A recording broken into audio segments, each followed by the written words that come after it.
apa yang disampaikan oleh Habib Muhdor, saya kira sama sekali tidak mendidik, dan sama sekali itu bukan cara-cara ulama, bukan cara-cara orang yang berilmu dengan cara memprovokasi atau manas-manasi umat atau muhibbin seperti itu. Ya, saya yakin kok kalau kemudian tidak ada ceramah seperti itu, pidato seperti itu, saya kira umat diam. Saya kira umat menyikapi secara bijak, secara arif. Jadi jangan dikompor-komporin seperti itu. Ya, yang para muhibbin saya kira ingatlah bagaimana Habib Bahar mencaci maki presiden kita, bagaimana Habib Bahar kemudian bin Smith itu memberikan pidato, memberikan ceramah yang saya kira sama sekali tidak mendidik umat ya. Bahkan ngomporin, pernah suatu saat berceramah sambil mengeluarkan senjata dan seterusnya. Masa cara-cara seperti itu yang kemudian dituruti oleh muhibbin? Masa cara-cara begitu yang mestinya kita berikan, kita jadikan panutan. Kita juga tahu bagaimana Habib Rizik misalkan menghina, mohon maaf, ya, orang yang kita cintai bersama-sama, Al-Mukarram Kiai Haji Abdurrahman Wahid. Saya nangis, Pak. Yang bilang bahwa Gus Dur itu buta hati dan buta mata dan seterusnya. Bagaimana mereka menghina, Habib menghina tokoh-tokoh kita. Bagaimana Habib kemudian memberikan statement yang menurut saya sama sekali tidak mendidik, bukan hanya provokasi tapi menghina, Pak. Itu Robito Alawiyah jangan diam saja melihat beberapa habaib yang pidatonya seperti itu. Terakhir kemarin itu ada orang atau yang mengaku Habib yang menghina begitu kejamnya terhadap Menteri Agama kita, Gus Yakut. Masa Menteri Agama kita dibilang iblis? Masa Menteri Agama kita dicaci, dihina seperti itu? Itu menghina itu, Pak, dan itu bisa dituntut secara hukum.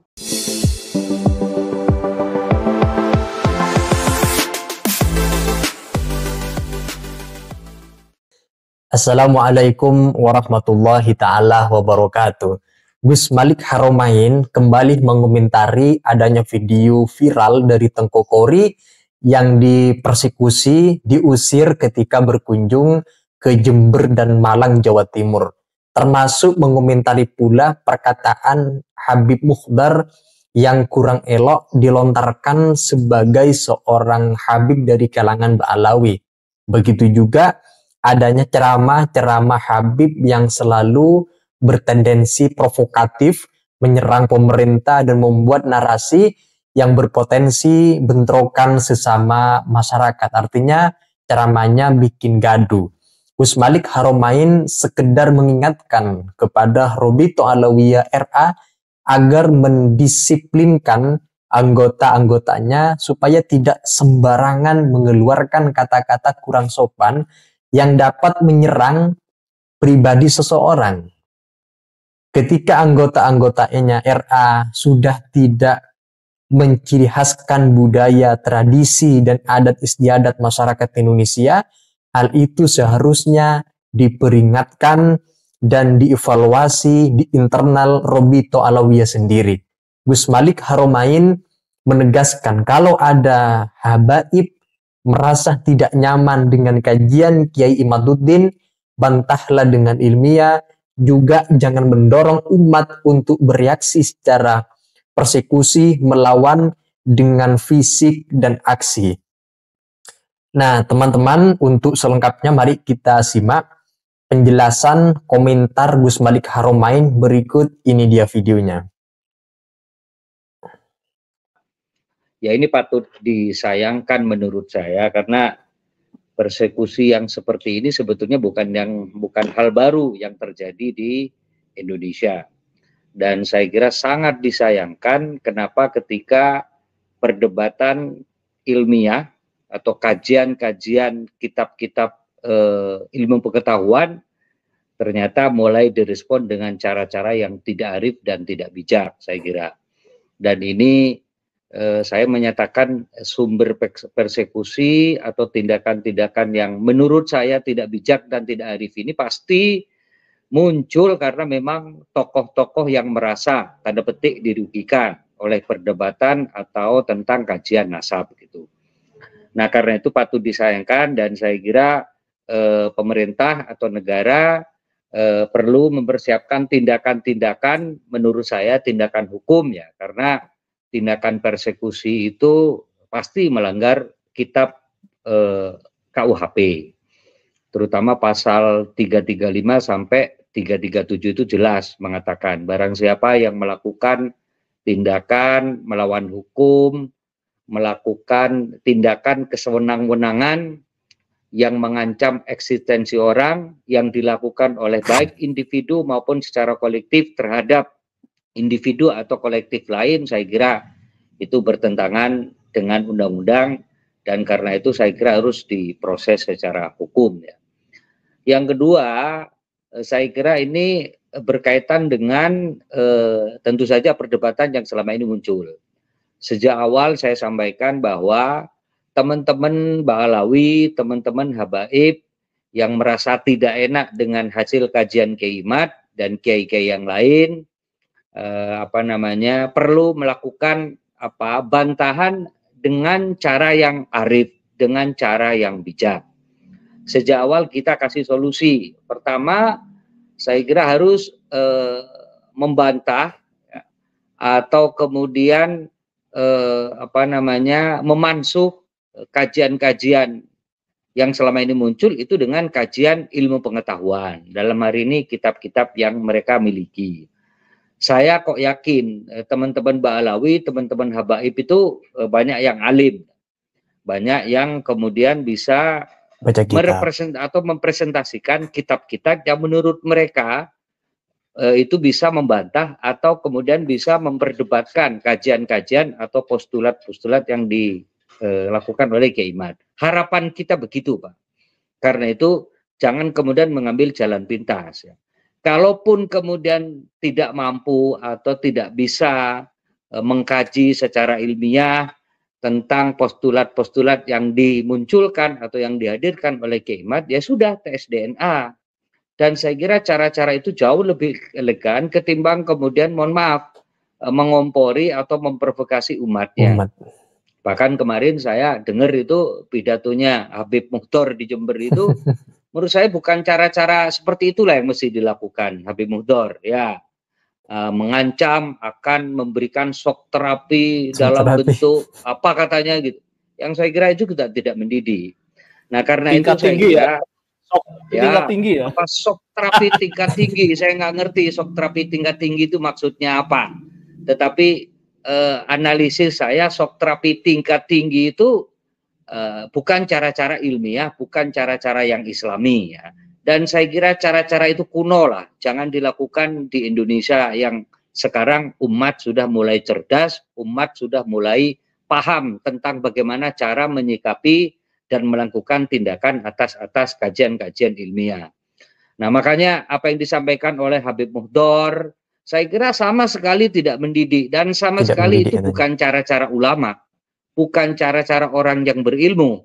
Dengan cara memprovokasi atau manas-manasi umat atau muhibbin seperti itu. Ya, saya yakin kok kalau kemudian tidak ada ceramah seperti itu, pidato seperti itu, saya kira umat diam.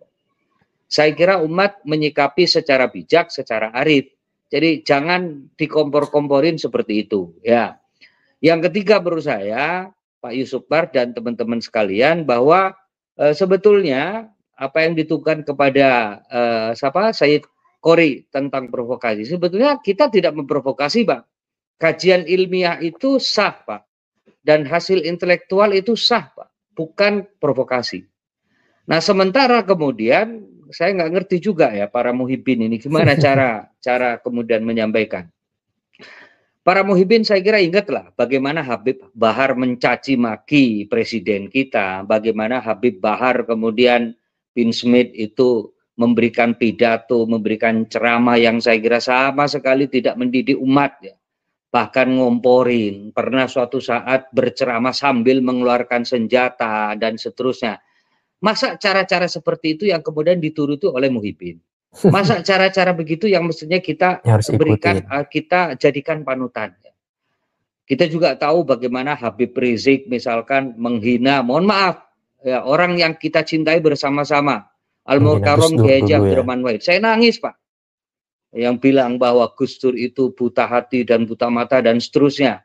Bagaimana mereka menghina Habib, menghina tokoh-tokoh kita. Bagaimana Habib kemudian memberikan statement yang menurut saya sama sekali tidak mendidik. Bukan hanya provokasi, tapi menghina, Pak, itu. Menghina pemimpin kita, menghina ulama-ulama kita, dan seterusnya. Kenapa Muhyiddin tidak protes waktu itu? Dan saya kira ini menurut saya teman-teman Muhyiddin, umat Islam di Indonesia juga harus bijak, ya, dan harus bisa membedakan mana ulama yang alimul alamah dan mana ulama yang punya tingkah laku yang patut dijadikan panutan. Ya, belum beberapa oknum Habib, ya, kalau disebut oknum Habib yang membolak-balikkan sejarah, Pak. Ini yang saya kira juga jadi masalah. Makanya sekali lagi ini patut disayangkan, dan saya sebagai warga Indonesia, warga Nahdlatul Ulama, juga pecinta para sayyid dan syarif, pecinta keluarga atau dzurriyyah Nabi, merasa kecewa, Pak. Para habaib semuanya. Kenapa kok seperti ini terjadi?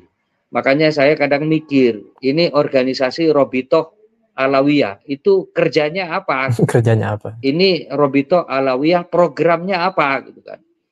Jangan hanya fokus kepada program-program untuk memastikan bahwa mereka keturunan dzurriyyah Nabi. Memang itu penting, tetapi saya kira Robitoh Alawiyah harus berpikir keras, ya. Tertibkan itu oknum-oknum habaib yang menjadi anggota RA atau Robitoh Alawiyah itu. Robitoh Alawiyah jangan diam saja melihat beberapa habaib yang pidatonya seperti itu. Terakhir kemarin itu ada orang atau yang mengaku Habib yang menghina begitu kejamnya terhadap Menteri Agama kita, Gus Yakut. Masa Menteri Agama kita dibilang iblis? Masa Menteri Agama kita dicaci, dihina seperti itu? Itu menghina itu, Pak. Dan itu bisa dituntut secara hukum. Saya juga nggak ngerti kenapa orang-orang menerima begitu saja statement atau ceramah-ceramah yang menurut saya bukan tidak hanya mendidik, Pak, tetapi juga menghina pemimpin-pemimpin kita, menghina ulama-ulama kita, menghina tokoh-tokoh kita. Makanya sekali lagi, tolong Robitoh Alawiyah sebagai organisasi yang punya otoritas untuk ngurusin Ba'alawi dan para Habib di Indonesia, itu harus bersikap, Pak. Dan saya kira Robitoh Alawiyah itu harus punya program atau agenda yang lebih produktif lah. Di samping memastikan dan ngurusin masalah dzurriyyah Nabi atau keturunan Nabi, yang kedua saya kira tolong itu dijaga itu. Terutama Habib-Habib yang muda-muda, yang ceramahnya sembarangan, yang tidak ada isinya kadang-kadang, tetapi juga ceramahnya justru ngomongin orang. Ceramahnya juga ngerasanin orang. Bahkan mungkin menghina tokoh-tokoh itu kita. Itu nggak benar, Pak. Apa yang kemudian dilakukan oleh Robitoh Alawiyah dengan melihat anggotanya yang seperti itu? Yang ketiga menurut saya, mestinya Robitoh Alawiyah itu hidup di Indonesia. Ikutlah aturan main di Indonesia. Hidup di bangsa Indonesia. Maka ikutlah undang-undang yang berjalan di kita. Ikut atau hidup di Indonesia. Maka itu aturan main, norma, tradisi, adat istiadat yang ada di Indonesia, Pak. Saya kira ini penting, Pak. Kenapa kemudian kita atau beberapa orang atau beberapa ulama kemudian ikut mengkritisi masalah nasab Ba'alawi, nasab para habaib? Karena memang kita curiga. Banyak kiai-kiai, banyak ulama-ulama yang dalam hatinya atau dalam pikirannya itu berpikir ini benar nggak dzurriyyah Nabi? Kenapa? Karena perilaku mereka sebagian para oknum itu yang seperti itu. Karena sebagian dari oknum habaib itu yang menurut saya tidak berperilaku seperti Rasulullah Shallallahu Alaihi Wasallam. Banyak dari oknum-oknum habaib itu yang tidak berlaku selayaknya orang yang berilmu. Banyak mereka atau oknum-oknum itu yang berperilaku yang menurut saya jauh dari aturan atau prinsip-prinsip dalam berceramah dalam Islam. Saya kira itu masalah, dan saya kira Robitoh Alawiyah sebagai organisasi yang menaungi para habaib di Indonesia harus bersikap, jangan diam. Kalau tidak mampu dan tidak bisa meyakinkan umat dengan cara ilmiah bahwa habaib di Indonesia itu adalah dzurriyyah Nabi, ya sudah, kemudian melakukan kegiatan-kegiatan yang produktif. Nah, teman-teman, memang semakin tampak bagaimana sikap sebagian oknum Habib Ma'alawi menunjukkan reaksinya kepada timnya Kiai Imaduddin dengan nuansa kurang bijak ditampilkan, apalagi datang dari seorang pembesar Habib tersebut. Ini seharusnya tidak boleh, sebagaimana yang diceritakan barusan oleh Gus Malik Haromain. Seharusnya pihak Robito Alawiyah punya sikap tegas mendisiplinkan anggota-anggotanya yang berafiliasi dengan organisasi Robito Alawiyah supaya tidak sembarangan mengeluarkan kata-kata yang kesannya itu provokatif, apalagi sampai kemudian mencaci maki. Kalau itu ada, itu jangan sampai terjadi. Dan itu harus diantisipasi sedini mungkin. Dan di sini masyarakat, sebagaimana yang disampaikan oleh Gus Malik Haromain barusan, telah cerdas-cerdas semua bagaimana mempercayai orang yang mengaku keturunan Nabi, tetapi perilaku yang sesungguhnya kurang etis, kurang elok, dan kurang bijaksana.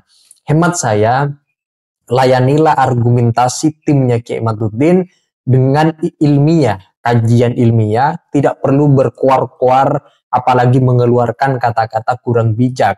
Kenapa? Supaya nanti simpati umat tidak kabur kepada Ba'alawi. Kalau sikap-sikap dari oknum Ba'alawi menampilkan sikap-sikap yang kurang mencerminkan sikap atau sifat daripada Rasulullah, maka pelan-pelan masyarakat akan menjauh dan simpati masyarakat akan memudar kepada Ba'alawi itu sendiri.